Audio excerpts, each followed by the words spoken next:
guys, welcome back again to my YouTube channel. Ngayon guys, kukuha tayo ng malunggay nga kasi magtitinola tayo guys.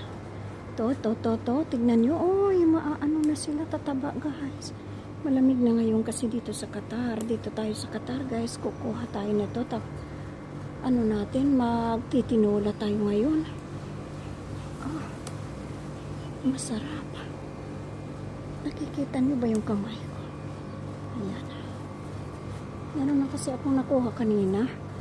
Nakalimutan ko lang videohan ngayon. Video ko na. Ito guys, ito. Gagawin natin tinola. Punta na tayo doon. Ito ang mga sangkap natin guys. Pero siyempre, mga Filipino, alam naman na nila yan. Meron tayong sibuyas, bawang, kamatis at saka luya guys. Tapos lalagyan natin ng malunggay. Dito sa Qatar may tanim na malunggay. Ito. Sayote, may sayote tayo. Dito wala tayong tanim na sayote. Binili lang namin to guys. Gigisa natin. Ito syempre may manok tayo. Saan pala yun? Iaano na natin. Igigisa. Ay. Chicken. Luya guys, ginisa na, tapos ilagay muna ang manok hanggang sa magmantika. Saka ilagay ang mga sangkap. Masarap kaya yung ganun. Marami ka lang. Ay, mamaya na to.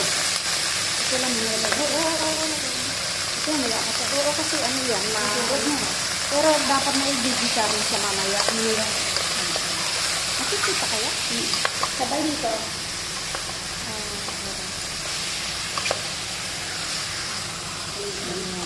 Kasi mamaya pa yan. Yan, nag-ano na siya, nagmantika na siya. Pwede na natin ilagay ang bawang. Ilagay ang bawang.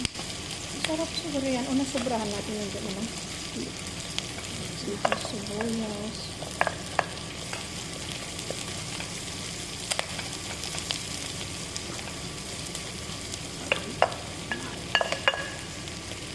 Naku. Kapasarap ng sabaw. Sa atin naman kasi sa Pilipinas, usually ang pagluluto ng tinola binigisa na yung manok sa bawang, sibuyas, luya. Yun, no? Yung kamatis. Pero ngayon, ibang version kasi ito.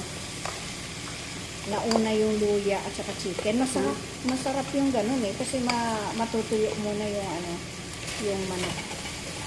Siluwag water? Wait, dadagdagan natin na ng tubig kasi nag-brown na. Tutubigan na natin guys.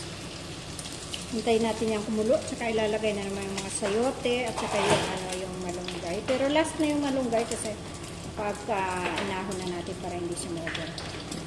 Lalagyan siyempre ng magic sarap, saka Maggi. Hindi yan sponsored. Yan, Maggi. Kahit dalawang Maggi, depende sa gusto nyo, isa lang. Ayan na guys, so pumukulo na, kailangan ilagay na natin ang sayote. Yan ang sayote natin. Pwedeng papaya. Papaya rin pwede, mas masarap. Siyempre lahat tayo alam natin to. Pero malay mo yung mga iba, hindi pa nila interesado masyado. Diba? Hintayin natin lumambot. Saka na naman natin ilagay ang malunggay. Guys, ito na. Medyo luto na yung hindi kasi maganda yan guys kapag na-overcook talaga ang sayote niya. Ngayon ilalagay na natin ang malunggay for life.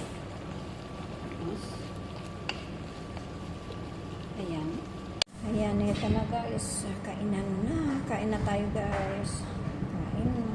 Thank you so much for watching. God bless you everyone. Please don't forget to subscribe, like,